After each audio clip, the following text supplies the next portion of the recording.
All right, so yeah, thanks for sticking around. I promise I will be short rather than long in terms of the length of time of the talk, and there will be almost no equations on the slides. Okay, so this work that I'll be talking about today about preference dynamics under personalized recommendations is joint with Sarah Dean, who's faculty at Cornell. My name is Jamie. Okay, so the primary thesis of this work is imagine we have a system where users see content they like, and when they see content that they like, they end up liking it more. And similarly, when they see content that they do not like, after they consume that content, they like it less. Okay? Fairly simple setup. In such systems, it's generally very easy to minimize regret if the objective function you look at is just, the happiness of people with respect to the content you provide them. All you have to do, right, is show them something that they like, and as you show it to them again and again, they're going to like it more and more. Okay. So maybe that's not the most interesting objective function to think about in such systems, which I'll tell you and motivate for you a little bit more in a moment. But there are more interesting objectives you might have, and some of those actually can be optimized. Okay. So we are in, this is sort of one of those background slides where I hope that this is not the first time you've thought about what a content recommendation system is, but okay. So we all think about designing things that are content recommendation systems all the time, right? We've got some set of users, and we have a whole bunch of content, far more than those users can ever possibly consume. And so what we're trying to do is we're trying to match content to users who might like that content, right? And this is maybe a many-to-many matching. Some of our users are going to stay on our platform for a long, long time, or at least maybe if we are certain kinds of platforms, that's what we hope, right? And we can show a piece of content to many, many different users as well, right? So it's not like a hard one-to-one matching or anything like that, right? So examples you should be keeping in mind might be, for example, videos on YouTube, music on Spotify, or your favorite title, your favorite music recommendation system. You might also think about sort of how various pieces of content on your favorite social media platform are arranged. Or even, in a somewhat less whimsical sense, right? You might be thinking about sort of how news aggregation sites or specific news sites decide what information to prioritize and try to show you and encourage you to interact with, okay? And most of these systems, either as an informal or formal specification of what they are trying to do, claim that they are trying to show content to people that they like, okay? It's like not particularly well specified, but that's sort of the informal idea of like, well, I'm recommending this to you because I think you'll like it. Maybe to keep you on the platform for a long time, maybe to show you a bunch of ads, maybe something else, right? So I'll be a little bit, ooh, that's not good. I just transferred, that's not great. Okay, I apologize, this looked much better on my computer. Okay, okay, so you can see why.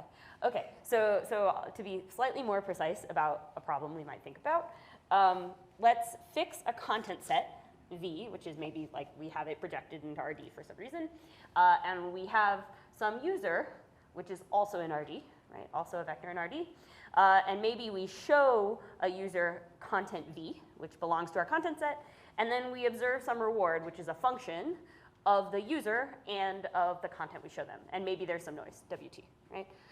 If we see their happiness exactly, a lot of things become much easier. But in general, maybe you say like there's some functional form. If I knew your preferences perfectly and I knew the content perfectly, I'd be able to describe sort of in expectation something about how much happiness you would derive from seeing this piece of content. Right? Okay, so a couple things to note about this setup, right? We're assuming that we sort of only see sort of how much you like a piece of content when we actually show it to you, right? I don't actually know everything about sort of how much Christian would like every piece of content on the internet. I do see when he consumes some piece of content. If he rates it, I get to see it, right? If he doesn't rate it, well, I'm going to ignore that case. But I might see that he like skips through certain things on YouTube if he doesn't like them. So I might be able to see some approximation of his happiness for seeing certain kinds of content. Okay. So lots of people have thought about problems of this variety. Right? Under assumptions about F, There's lots of prior work that either tries to minimize regret, where you look at the sum of the Fs over time, or perhaps tries to approximate the value of F, right? The sort of reward you would expect to see for showing any particular user a piece of content, possibly everywhere, right? That should feel familiar to you, right? That sort of, under various assumptions, may feel like matrix completion, okay? Okay, so most of that sort of work, right, assumes that the reward that a user gets from consuming content doesn't change as we show that user content, right? And that might be reasonable and meaningful in some contexts, but it is perhaps less reasonable and meaningful in others. Okay, so I want you to think a little bit about, in some of these contexts, whether users' preferences might change as we serve them content, and if so, how, okay? So we might think about a particular user seeing a piece of content, us showing them another piece of content, and it's worth thinking about sort of what we might expect, or whether there is evidence that people's preferences over the types of content they see, in fact, might change over time.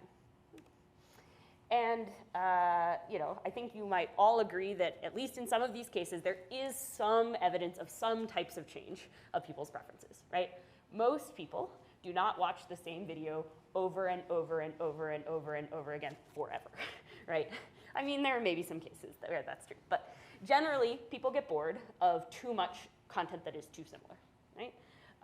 It also appears, right, and there's increasing amounts of evidence that people's beliefs can be drawn into more and more extreme or more obscure parts of the space of content that we have on various platforms, right? So maybe I'm not all that excited about some really obscure esoteric topic, but there is something which is like a little bit more into that esoteric topic that's also really like related to something I'm very interested in.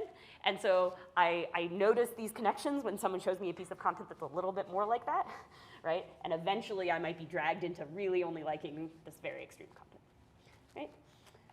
There are also some pieces of evidence, both empirical and theoretical, and some really nice modeling work by a bunch of people in this room, that show that there is some evidence that as people consume lots of content, you know, if you think about everyone reading the same kind of news, that we see that people's beliefs get increasingly polarized, right? And I'll be more formal about that in a second. But the question that I want to think about is, if our preferences, or people's preferences on our platforms, are actually changing as we make them recommendations, what's the right objective function to be optimizing? And what is feasible? What sorts of equilibria, steady states, you know, changes and sort of distributions over preferences might we expect to see as we make different choices about what kinds of content to prescribe to different users? Okay, so I'm going to briefly introduce one model of sort of how these preferences might change, and we'll talk a little bit about a couple of consequences of them, okay? Okay. So I'm going to start by introducing this notion, like a slightly more formal version of what I said on the first slide of the talk. How are we going to assume, for the purposes of this talk, how preferences might change with consumption of content? And I want to just think of something really simple, right? Let's imagine that our preferences get drawn towards things we like as we see them, and pushed away from content we already dislike when we see it, right? And the formalism I'll give in just a second. This is not our introduction. We are not introducing this concept, but it is a fairly natural thing to imagine, okay? So I'll give you, ooh, that doesn't look good either. Okay, I'll give you sort of a visual representation of this, right? Suppose I show that blinking yellow arrow to this user. We might believe that they become more aligned with that type of content after I do that. And similarly, if I show, or dissimilarly, if I show that user this piece of content, the lower right, we might expect their preferences to move away from it because, you know, perhaps something about them being sort of pointing in opposite directions might mean that they don't like that content. Okay, so let me give you a mathematical representation of what I mean here. Okay, let's assume we have users that belong to RD, content that also belongs to RD. And when we show a user some content at time t, all we're going to do is move their vector, the vector that represents their preferences, in a way which is sort of directed by the sign of the inner product of those two things, right? So if I have a positive inner product with content, you can think of that as me liking something, okay? Then after I see this content, my preferences become closer or more aligned with that content, okay? And similarly, if the signs are negative, my preferences move away from that content, okay?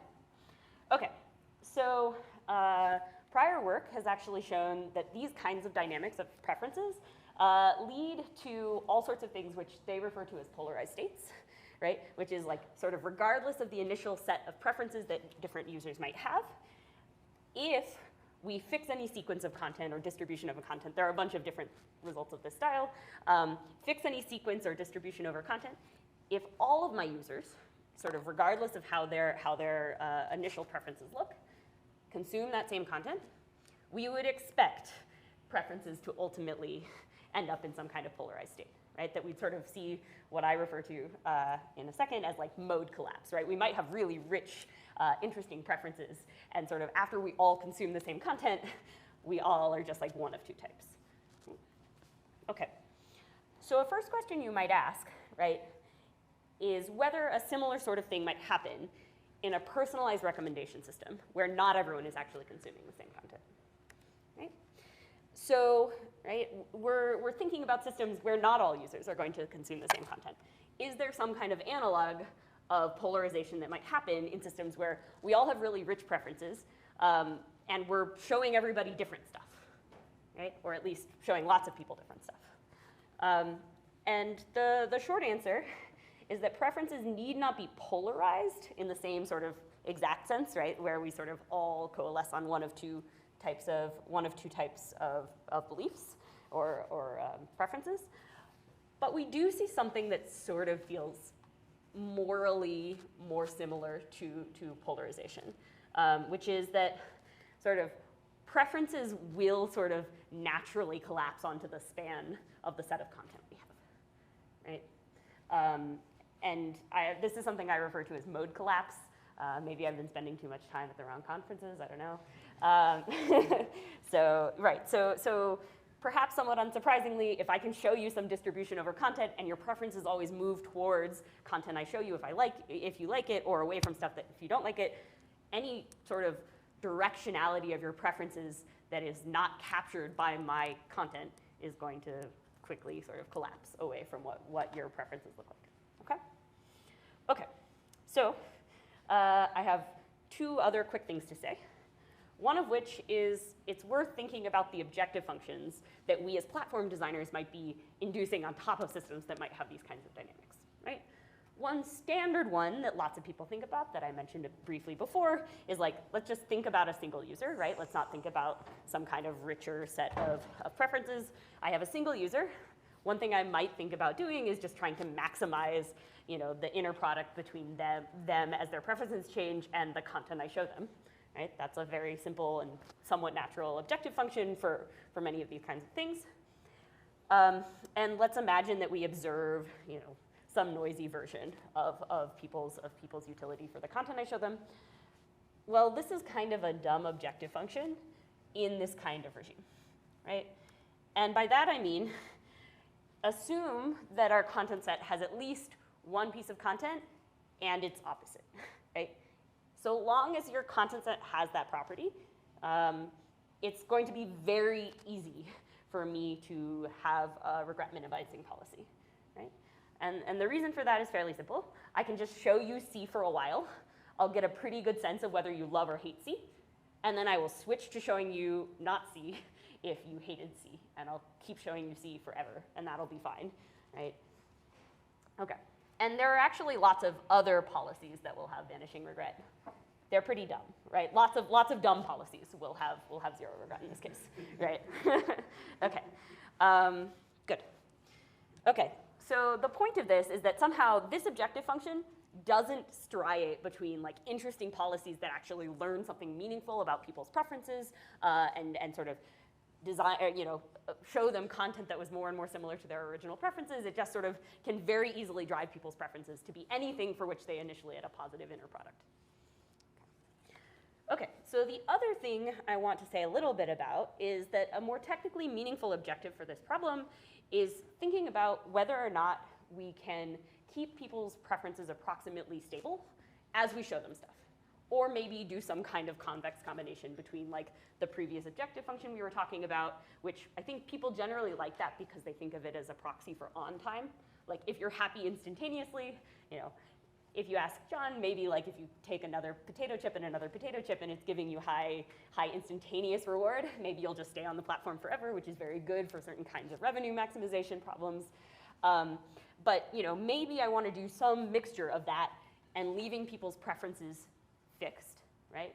And there might be a bunch of reasons I might want to do that, right? One of which might be that I don't want to have like a big effect on people's long-term preferences as a platform, right? That might be bad for me strategically, politically, or some other reason, right? It might also just be better for my revenue, right? People might feel gross if they spend a lot of time on my platform and walk away feeling like a different person, okay? So, you know, you might just try to keep people's preferences approximately the same as they were when they first joined the platform. And that's possible in a bunch of cases, right? It's going to depend, of course, on sort of what kinds of content I have, right? There's just some nice geometric interpretation of like, basically if I can describe your preferences in some way that depends upon some linear algebra about the set of content I have, I'll be able to design a randomized policy over content I can show you that can leave your preferences approximately stationary, right? Okay. All right, so I'm basically out of time. So let me just remind you, right, the primary thesis of this work was that, you know, when we have dynamics in terms of people's preferences over the things we show them, as we show them things, we should think more carefully about the objective functions we think about and you know, take that into account as we design those platforms. Okay, a couple of questions to think about. It's definitely worth, and there's a really, I think, big open space of thinking about other notions of preference drift and content recommendation.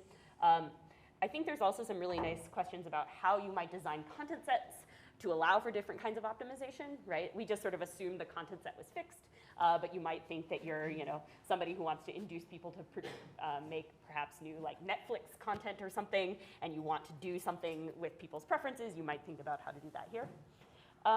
And it's definitely worth thinking closely about objective functions and sort of the long-term behavior of our algorithms and how those interact with the preferences of people in these contexts. Great, thanks.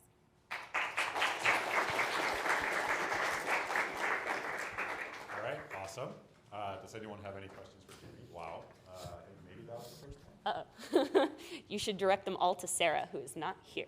No, it's fine. Thanks for the great talk. I just had a question, maybe on the model, but get your thoughts on, like, do you think the scale in which I can, like a platform can learn, because the platform can get feedback very quickly, and the scale that I would change my preferences are really kind of in the same level?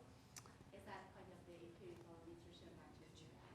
Yeah, so the question was about sort of, okay, there are two things that are changing at once, right? And I sort of elided all of this from the talk, but piece one is my preferences as a user are changing as you show me stuff, and the platform's knowledge of my preferences are changing as they show me stuff.